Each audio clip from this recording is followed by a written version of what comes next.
coordenadores escolares, coordenadores pedagógicos. Quero de antemão dizer da minha alegria, da minha satisfação em poder estar aqui conversando um pouquinho com vocês a respeito de um tema que acredito ser de extrema importância, que é sobre administrar a ansiedade nesse contexto de trabalho, né? Na nossa prática pedagógica, no nosso dia a dia ali nesse ambiente escolar.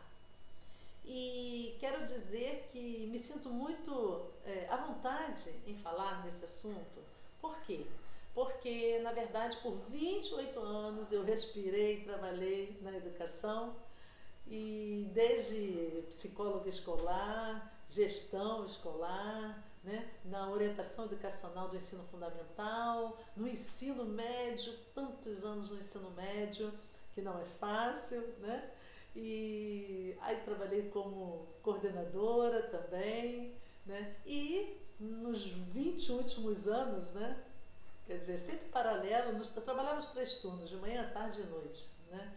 E à noite trabalhando com a faculdade, também na coordenação do curso de administração e na docência também, que eu nunca deixei de trabalhar na docência, né? Comecei lá na docência do antigo magistério normal, não gosto de falar muito né, dessa situação lá atrás, né? A gente quando começa a falar lá atrás, você já imagina a nossa idade, né? Mas tudo isso foram experiências, 28 anos trabalhando com a educação. Eu acredito na educação, né? E eu sempre dizia para os meus alunos na faculdade, especialmente o curso de pedagogia, para as alunas, para os alunos, que a educação sempre foi um grande desafio, sempre foi, né? E você, colega, coordenador, concorda comigo, sempre foi. E pontualmente apresentam outros desafios que nos testam cada vez mais. Tudo isso é importante para o nosso próprio crescimento. Entretanto, por exemplo, só para citar, né, nós tivemos aí quando surge a lei da inclusão, que desafio, e que desafio está sendo até hoje para todos nós, não é verdade?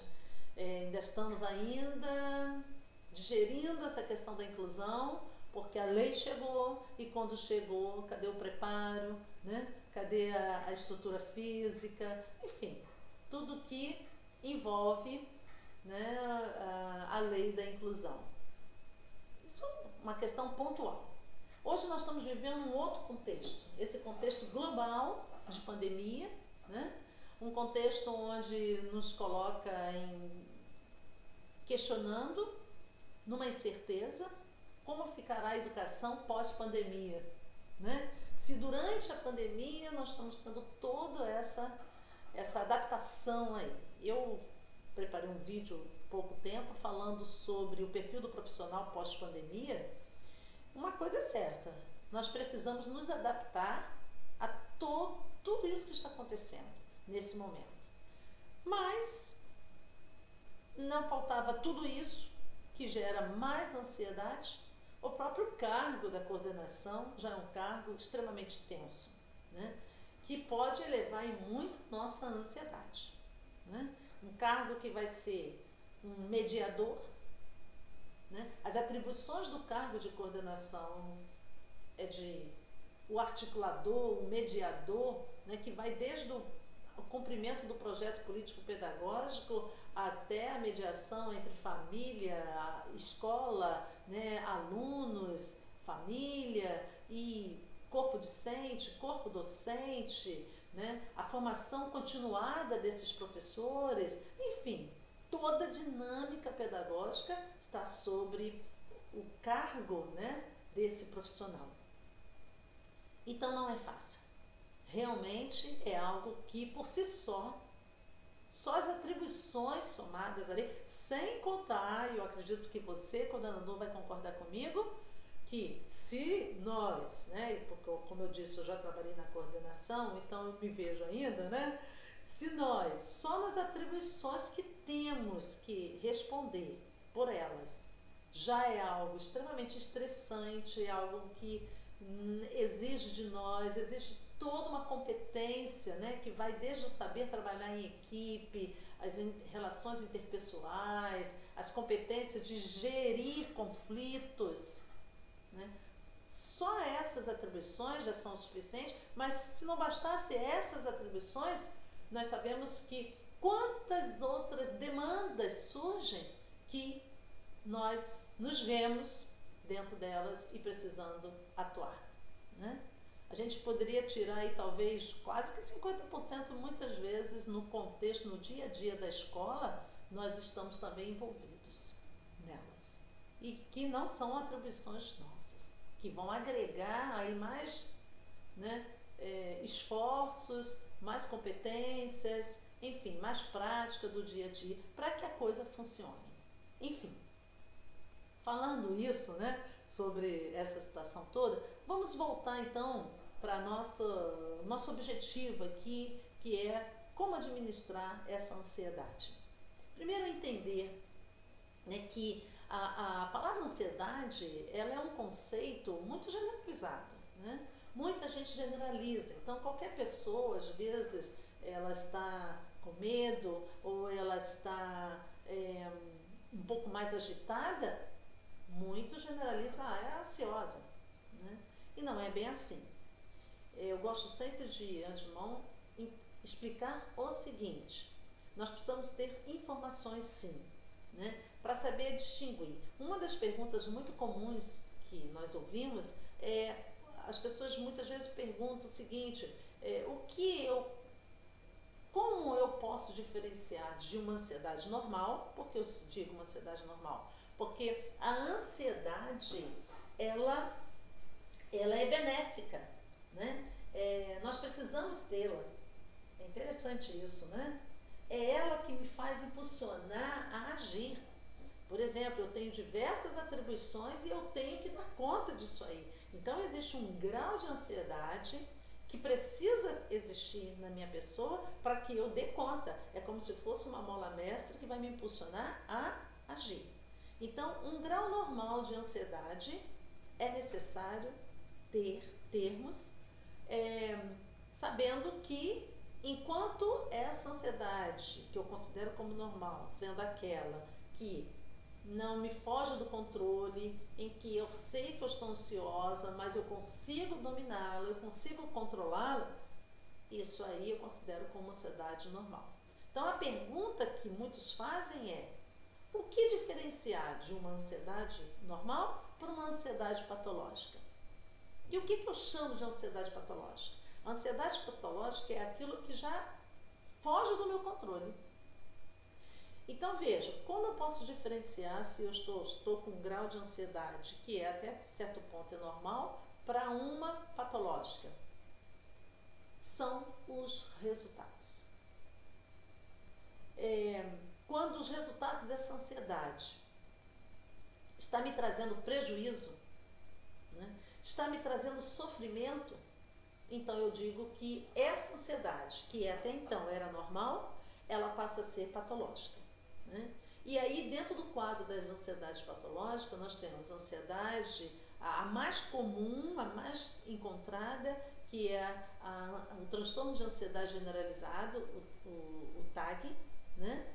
E até a ansiedade neurótica, ansiedades mais crônicas, né? Muito mais prejudiciais. Mas, muitas vezes, eu só vou dar conta quando realmente eu começo a ver esse prejuízo em mim, né? Através de alguns sintomas psicossomáticos, por exemplo. Alguns podem, né, perguntar o que seriam sintomas psicossomáticos. Psicossomático é uma palavra composta. Psico, emocional, somático, vai para o organismo. Então, de fundo emocional que já vai para o organismo. Então, eu começo a sentir esses sintomas que estão no organismo, que seriam dor de cabeça constante, né? Você tem dificuldade para dormir, né? Já tem insônia, você tem dores musculares, você às vezes apresenta até dormência nos membros superiores ou no membro inferior, uma úlcera nervosa que pode você desenvolver em função da ansiedade. Então, quando você começa a apresentar esses sintomas psicossomáticos, você já está entrando em sofrimento, você já está tendo prejuízos. Então, você está saindo de uma ansiedade normal, que poderia lhe ajudar e vai lhe ajudar quando ela é normal, a uma ansiedade patológica. Muitos só vão procurar, né, um especialista, um profissional na área da saúde quando começa a sentir os sintomas psicossomáticos.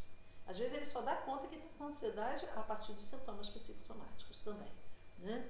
E aí você poderia perguntar, mas como é que é o tratamento da ansiedade? O tratamento da ansiedade é, primeiro, medicamentoso.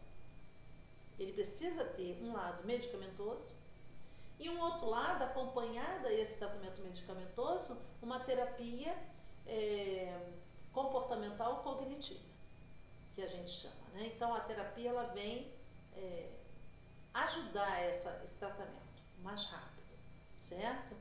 Pois bem, só que eu quero entrar um pouquinho mais de detalhe até que ponto o trabalho como coordenador pode gerar mais ansiedade, né? E como eu posso então administrar isso aí? Veja, quais são as causas da ansiedade? São inúmeras, né? Elas vão desde o fator genético. Então, observe, se você tem pessoas que têm um diagnóstico de ansiedade, né? Estou falando de diagnóstico, não é porque são só meramente ansiosos, um pouquinho mais ansiosos do que outros, mas tem um diagnóstico de ansiedade, então você já tem toda uma predisposição para se tornar uma pessoa com uma ansiedade patológica, que vai necessitar de um tratamento medicamentoso e um tratamento psicoterápico também, certo? Mas as causas podem ser desde ansiedade com uma questão genética até várias outras questões. Por exemplo, conflitos pode gerar ansiedade. Agora, imagine você lá no seu ambiente de trabalho, onde muitas vezes nos sentimos, ou muitas vezes eu me sentia assim, enquanto coordenadora, não sei se alguém vai se identificar comigo, às vezes eu me sentia um pouco corpo de bombeiro, né? Estava ali pagando fogo aqui, pagando fogo ali, que não é a nossa atribuição. Ou seja, é óbvio que nós estamos ali intermediando, óbvio que nós estamos ali mediando toda a dinâmica para o bom funcionamento dessa prática educacional, certo? Mas não é para apagar fogo aqui, apagar fogo ali, que se você ficar só apagando fogo, você descaracterizou as suas atribuições ali, né? Mas quantas vezes nós estamos lidando com pessoas? Lidar com pessoas é uma caixinha de surpresa. Eu sempre digo isso, lidar com pessoas é uma caixinha de surpresa. Então, uma das competências indispensável no coordenador é essa habilidade interpessoal, é o saber trabalhar em equipe. E muitas vezes nós estamos ali naquela função mesmo de corpo de bombeiros, né? De apagar fogo. Então, só o saber gerir conflitos, porque nós lidamos com seres humanos e conflitos eles podem aparecer, isso pode elevar meu grau de ansiedade, né? Então, uma das causas, genética, outras são conflitos, que pode aumentar a ansiedade. Uma outra, ameaças. As ameaças, elas aumentam a ansiedade. Todo mundo que tem já, vamos supor, o TAG, né, que é o transtorno de ansiedade generalizada, toda vez que ele estiver frente a uma ameaça, a ansiedade dele aumenta. A ansiedade aumenta. E aí você pergunta, mas como assim ameaças? Não entendo ameaças. Olha, você pode ter ameaças em virtude de um perigo eminente. Hoje, por exemplo, quantos estão se sentindo ameaçados, né? E aí eu não falo só para o contexto escolar, mas todo o contexto do mercado de trabalho, ameaçados em manter seu emprego ou não. Nós estamos vivendo, por isso que a ansiedade está tão em voga, por isso que está se falando tanta ansiedade, porque o mundo está vivendo nesse contexto de ameaças de perda de trabalho. Então, eu posso ter uma ameaça eminente, né? De fato, ocorrendo.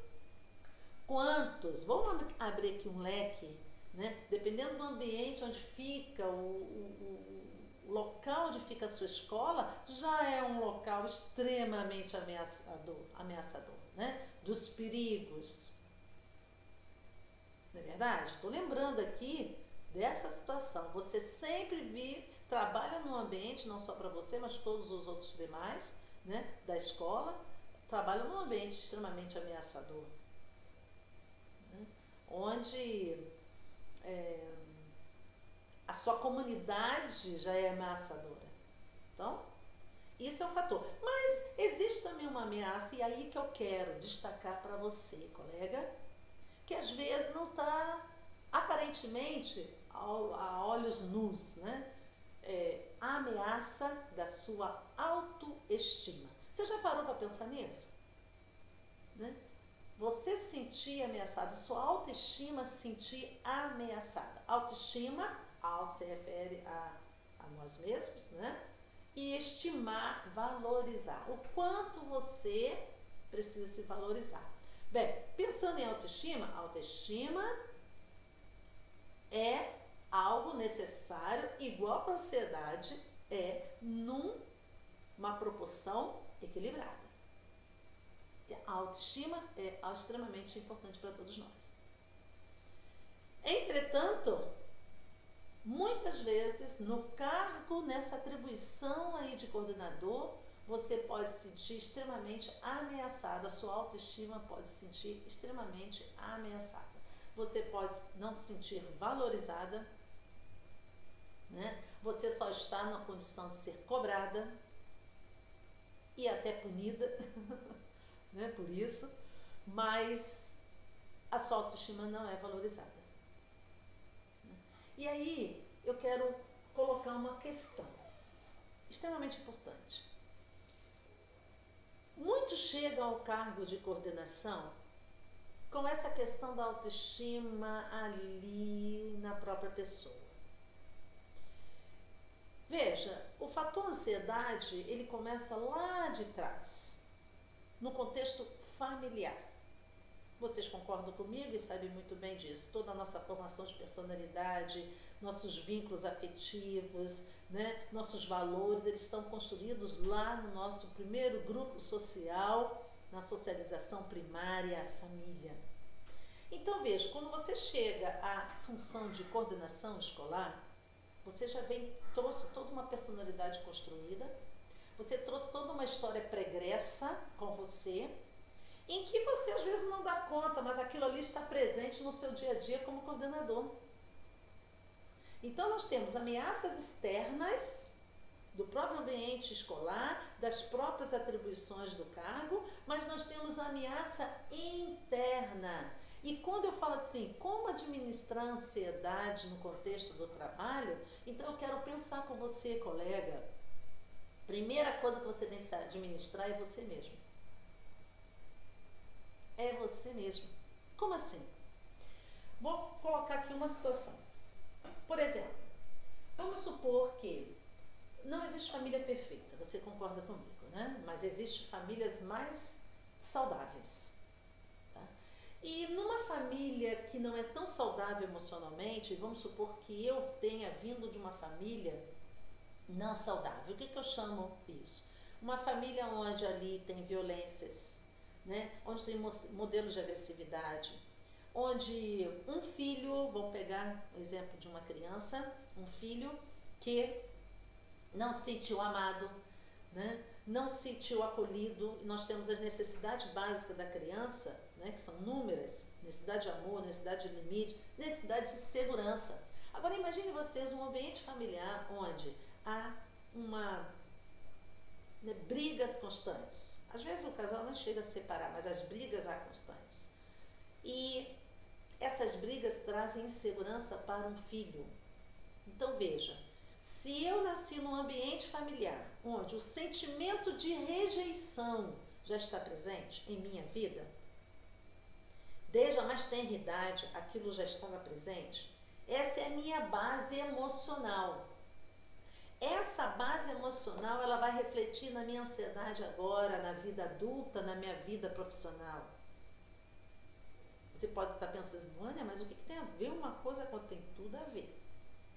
Eu vou te explicar por quê. Por exemplo, não é uma regra, não é uma receita pronta, mas é uma linha de raciocínio para você ver se você acompanha comigo o que eu estou dizendo. Se a minha base familiar, na mais tenra idade, eu já venho com um sentimento de rejeição, e aí eu posso entrar na primeira infância com esse sentimento. O que é sentimento de rejeição? Não ter sentido amada, acolhida, aceita. Isso está presente em mim como pessoa. eu passo a minha infância com esse sentimento, aquilo vai se consolidando, eu entro na minha adolescência e eu tenho esse sentimento comigo, mas eu sou o tipo da pessoa, a personalidade, onde eu cheguei na minha adolescência e disse para mim mesma, Vânia, olha, meus pais não se amaram, eles não se aceitaram, né? O problema é deles. Isso lá na minha pré-adolescência, às vezes, na minha adolescência propriamente dita, né? Entre meus 12 aos meus 18 anos, 19 anos de idade. E eu estou internalizando, tudo isso está acontecendo à minha volta no meu contexto familiar. Eu não sou ainda profissional, eu sou uma adolescente, né? Mas eu digo para mim mesmo, bato no meu peito e falo assim, olha, se eles não me amaram, eles quem? A família, os pais. Eles não me amaram, eles não me aceitaram, eu não tenho consciência de que o sentimento de rejeição está presente ali, mas eu tenho essa sensação, eu não fui amada, eu não fui querida, eu não fui acolhida, não fui aceita, dentro das minhas condições, né, necessárias como criança. Então eu bato no peito e digo assim para mim mesmo, bem, se eles não me amaram, o problema é deles, né? E aí eu vou colocar objetivos na minha vida, a partir ali da adolescência. Então eu vou dizer para mim mesmo, eu vou mostrar para eles que eu não tenho valor, mas na verdade eu estou dizendo para mim mesmo, né? Eu estou mostrando para mim mesmo. O que acontece com esse sentimento de rejeição? A minha autoestima, ela aumenta. A autoestima que é benéfica, todos nós precisamos tê-la de uma forma equilibrada, isso é extremamente importante. Se eu não me amar, se eu não me aceitar, isso, né, já é um complexo de inferioridade, já é um outro contexto que me prejudica demais. Como é que eu preciso ter minha autoestima equilibrada para ser um excelente coordenador, para produzir da função de coordenação? Entretanto, o que eu estou dizendo aqui, que uma pessoa que vem com sentimento de rejeição desde a infância, em virtude do contexto familiar desestruturado, né, eu posso, chegando na minha adolescência, esse grau de autoestima está exagerado. Que aí eu vou bater no peito e vou dizer assim para mim mesmo, não, eu vou mostrar para todo mundo que eu tenho valor. O que acontece? Entro na juventude, eu posso construir família, eu posso estudar, e essa necessidade de autoestima que está elevadíssima, porque eu estou mostrando para mim mesmo que eu tenho valor, eu falo que é para eles, mas na verdade é para mim mesmo, o que acontece? Essa autoestima vai gerando em mim a ansiedade. Porque a minha necessidade de mostrar para mim mesmo que eu tenho valor faz com que a minha ansiedade agora já pode estar até generalizada, já pode estar no limiar de uma ansiedade saudável para uma ansiedade patológica, né? E muitos passam esse limítrofe aí e vão para uma ansiedade generalizada, né? Em função de quê? Da autoestima que está elevadíssima. Eu tenho necessidade de mostrar que eu tenho valor, né? Por um lado, isso me impulsiona a ser alguém na vida, a conquistar espaço, a ser... Só que aí, como a autoestima está tão elevada, a minha autocobrança está altíssima, então eu passo a me cobrar. Eu só me aceito 100% em tudo. Se eu sou mãe, 100% mãe. Se eu sou, né, uma esposa, 100% esposa. Se eu sou uma profissional, 100% profissional. Então, meu grau de cobrança é elevado. Imagine o meu grau de autocobrança elevadíssimo com as pressões externas do ambiente escolar, né, onde eu tenho que dar conta, produzir, ver toda a dinâmica da escola, cumprir, né, com os quesitos aí do projeto político-pedagógico, com as atividades escolares, do calendário escolar, né, com a relação entre docente e discente, relação família e escola, quantas pressões, e mais o meu grau de autoestima, né, onde eu me cobro para que eu produza o melhor possível. Então isso gera ansiedade. Além, essa ansiedade, muitas vezes eu não dou conta. Eu estou lá no meu início de carreira, eu estou lá no meu meado de carreira, eu não dou conta que eu estou com esse nível de ansiedade lá em cima. Mas eu entro num ativismo tremendo. A palavra ativismo, gente, também, muitos anos para cá, ela está em voga, né? Porque quem é que não vive no ativismo hoje? Porque nós vivemos num mundo consumista, vivemos num mundo imediatista. Então, o ativismo é presente na vida de todo mundo. Eu não estou dizendo aqui que todo mundo que vive no ativismo é fruto de uma ansiedade. Não. Mas todo mundo que traz já um nível de ansiedade elevadíssimo, ela já por si só já entra no ativismo. Entendeu? Então, esse ativismo aí vai desenvolver em mim sintomas psicossomáticos. Então, eu não sei se vocês estão entendendo a sequência de raciocínio. A desordem familiar pode gerar em mim uma rejeição, um sentimento de rejeição. Esse sentimento de rejeição, para vencê-lo, eu elevo a minha necessidade de autoestima. A minha necessidade de autoestima faz eu viver num ativismo, porque eu tenho que mostrar para mim mesmo que eu tenho valor, valor, valor, valor, valor. Esse ativismo vai gerar em mim um estresse. O que é o estresse? Esgotamento físico, mental e emocional, tudo ao mesmo tempo. As pessoas às vezes confundem também o que é estresse, né? Nossa, eu estou tão cansada fisicamente, eu estou tão cansada mentalmente falando. Mas se o meu emocional, que começa lá na minha infância, ele vem, ele tem base, ele vai dar o suporte. Acontece que a grande maioria da sociedade, em virtude das famílias estarem tão desestruturadas, e vocês, professores, coordenadores, sabem muito bem, porque nós lidamos com as famílias da nossa comunidade, não é verdade?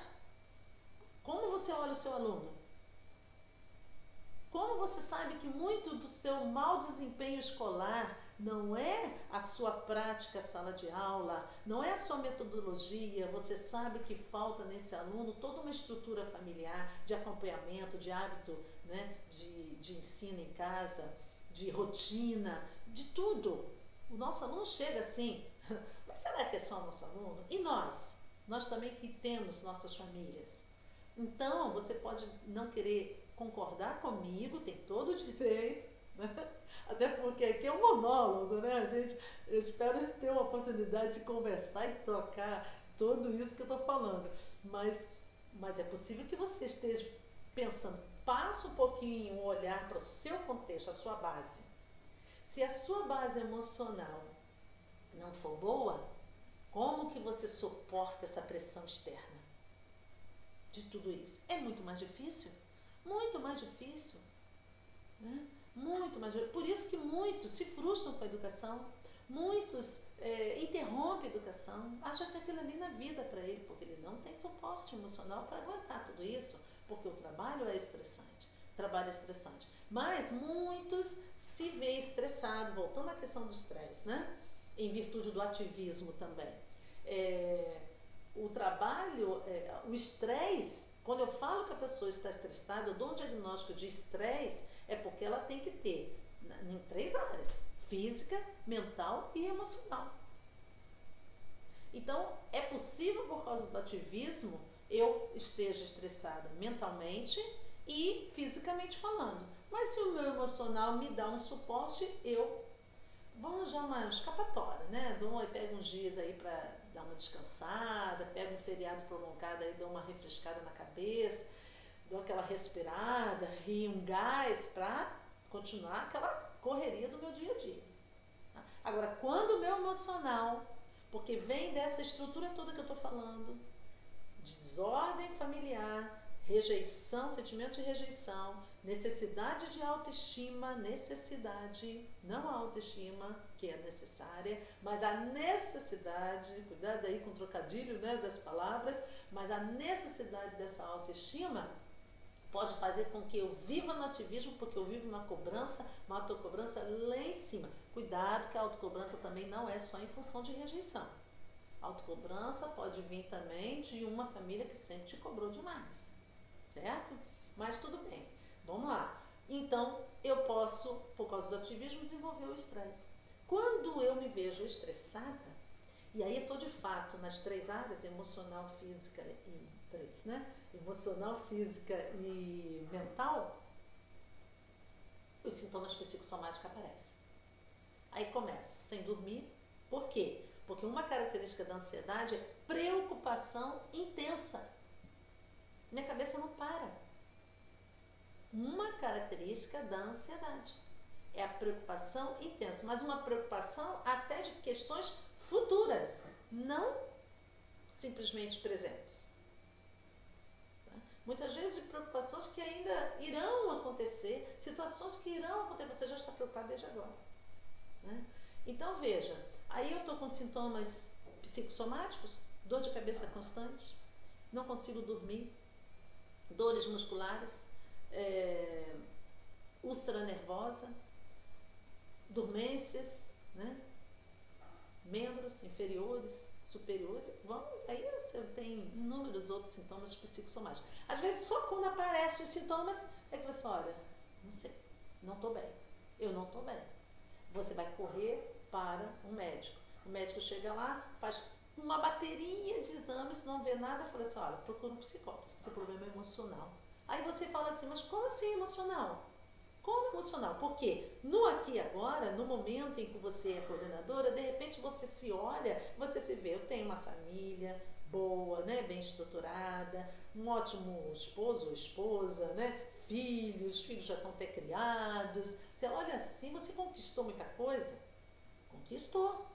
Por quê? Porque aquela necessidade de autoestima fez você correr atrás e mostrar para você mesmo que você tem valor. Então você quer ter uma família diferente que você teve, né? Você lutou para isso, você não vai ficar vai ficar acomodada, então você vai continuar estudando.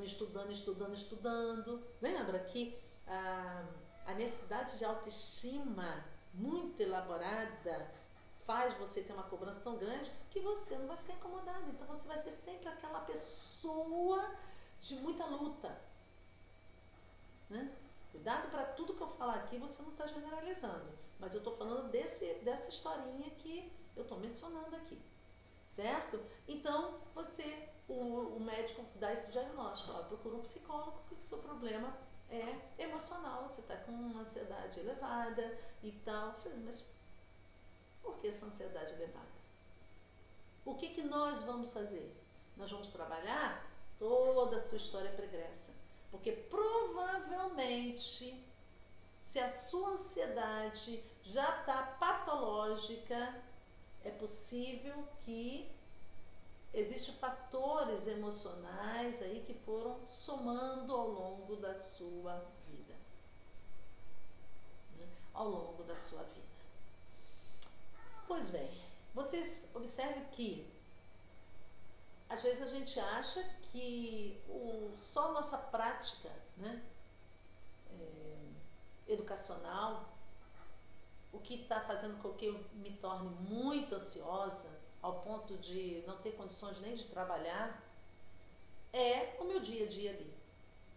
E na maioria das vezes, 90% não é, colega. Não é. Tá? Nós temos casos, sim, que poderão ser, mas são exceções. Exceções. Então, assim, se você me perguntar novamente como administrar a ansiedade, né, nesse momento atual da educação, primeira coisa, olha para você. Faça uma leitura da sua história. Vê até que ponto você tem base, né, emocional para enfrentar essa nova realidade que pegou todo mundo de surpresa. Ninguém esperava viver o mundo, o tempo que nós estamos vivendo, não é verdade? E se você fizer com toda sinceridade com você mesmo essa base, avaliar isso, essa sua história pregressa, você vai ver que algumas coisas precisam ser trabalhadas. E aí você vai me perguntar como trabalhar? Você vai procurar um profissional. Um profissional. Porque a prática pedagógica, o seu dia a dia ali, pela sua experiência, você já sabe como contornar. Mas hoje pode não ser a sua prática, né? É claro que, como nós estamos vivendo um tempo tão incerto, não sabemos nem como vai ser a escola pós-pandemia, né? Esse contexto escolar pós-pandemia, se fala-se tanta coisa, né? Nós precisamos nos adaptar o mais rápido possível nesse novo contexto para minimizar a nossa ansiedade, né? Nós precisamos desenvolver algumas competências, características no perfil novo, né? A gente falava tanto do perfil novo do profissional, tantas capacitações para nos preparar, né? E agora nós precisamos reinventar com tantas coisas para essa nova realidade, né? Se vai ser muito mais online, se vai, enfim, são tantas mudanças. A gente não tem condições de responder a tantas dúvidas, né? Elas estão aí, temos que deixar o tempo passar, né? Pelo menos para a gente ver em que pé vai ficar a educação. Mas uma coisa é certa, se você trabalhar com você mesmo, nesse contexto que eu estou falando, né? Com certeza, aproveite esse momento para você fazer uma revisão quanto a você, quanto pessoa, tá? Para você ter estrutura para enfrentar essas realidades aí, né? O mercado de trabalho tem exigido do profissional, mais do que nunca nos dias atuais, muita criatividade. A gente já falava nesse tema, né? Criatividade, inovação. Agora, mais do que nunca, adaptabilidade, o mais rápido possível, né? Nos adaptarmos a essas mudanças todas. Para quê? Algumas competências como saber trabalhar em equipe, por incrível que pareça, todo mundo sabe disso, mas não é fácil. E saber trabalhar em equipe passa pelo viés das relações, quando a gente fala relações interpessoais, mas antes de tudo as relações intrapessoais. Muitos não sabem trabalhar em equipe, não têm competência nas relações interpessoais. Por quê? Porque não desenvolveram as competências intrapessoais. Então, parece que tudo que eu estou falando aqui está fora do contexto escola, né? Mas eu estou falando da pessoa. Tudo passa pelo viés intrapessoal, ok? Então, vamos estar buscando, né, desenvolver cada vez mais essas competências interpessoais, o saber trabalhar em equipe, a criatividade mesmo, a adaptabilidade, ela é tão necessária para que a gente minimize um pouco mais esse momento que estamos vivendo e a nossa ansiedade seja o mínimo possível controlada, ao ponto dela não nos trazer sofrimento e nem prejuízo algum, porque todos nós abraçamos, né, a educação e vivemos a educação, acreditamos na educação, então somos profissionais extremamente importantes, mas a educação está sofrendo toda mudança, como tantas outras, né? Medicina sofrendo mudanças, o direito sofrendo mudanças, enfim, todas as áreas estão sofrendo mudanças e não é diferente a nossa realidade da educação, ok? Eu propus um outro momento para, em live, né, nós possamos assim conversar, conhecer vocês e trocar. Eu sei que fica muita coisinha na cabecinha, muitas dúvidas, né? Mas é um assunto muito extenso, vai além do que a gente imagina para falar de ansiedade, né? Eu quero de antemão mais uma vez agradecer e estou aqui me colocando à disposição para termos uma live, se for possível, né? A forma como nós estamos hoje trabalhando, nos interagindo, mas para tirarmos aqui as dúvidas, né, as nuances aí que ficaram em virtude desse assunto tão complexo, né, mas tão necessário, ok? Um abraço a todos vocês, queridos colegas, e até um próximo contato. Um abraço a vocês. Tchau, tchau.